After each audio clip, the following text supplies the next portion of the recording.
Hi, this is Sheila Kamuda with Organizational Effectiveness, and I want to talk about how to engage employees. Everybody wants employees that are engaged, but what does it mean and how do we do it? And of course, it's great if we hire people that are a great fit already and have a great work ethic and all of that kind of thing. But even if you have a great employee, sometimes they lose uh, interest, and you really do need to engage them. So how do we do that? And they want to feel connected. Engaged employees want to feel connected. They want to have a part in the organization. They want to understand the values, and they want to understand the mission, and they want to know how their job aligns with it. And they want their work and their tasks to make sense, and they want to grow with the organization. They're not just there every day, but they're exceeding expectations. And they understand the values of the company. And they look at their values and they say, okay, am I doing this? Is this a value that I'm agreeing to? And how am I working that into my day? So what can supervisors do? And a lot of the times supervisors don't realize that they do have a part in this. And a simple act of recognition sometimes goes very, very far. So if a supervisor can say thank you, and not meaningless thank you, but a thank you where the employee has done something really special, and the supervisor can say thank you, and this is why. This is what you've done. This is how it's helped our organization. And not only that, but it's aligned the organization with the mission and the culture, and you've helped create this. That's an amazing thing to tell an employee. Another thing is to talk to an employee, and do this during one-on-ones.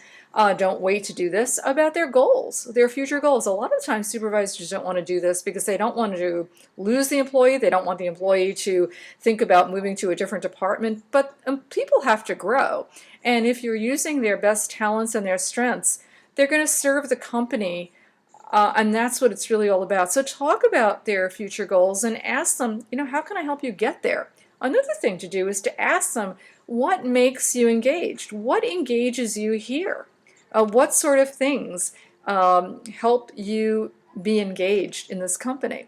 Another thing to do is to make sure that you have clear expectations. People have to know what their role is, what their job is, and it has to be very clear to them so that there's no confusion about it.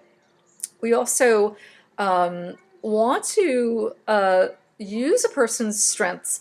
When they have a job and the fit is good, sometimes roles change, responsibilities change. We want to make sure that the best person is in the best job, best fit.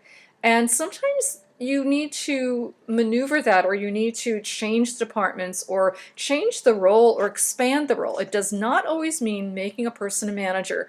A manager's skills are very different, and very often somebody just simply promotes a staff member because they're very good at what they do when they have absolutely no managerial skills whatsoever. And it wasn't about making them a manager. It was maybe expanding their role and thinking about it with the staff member. How can I help you expand your role? And this will also engage the employee, make them want to stay.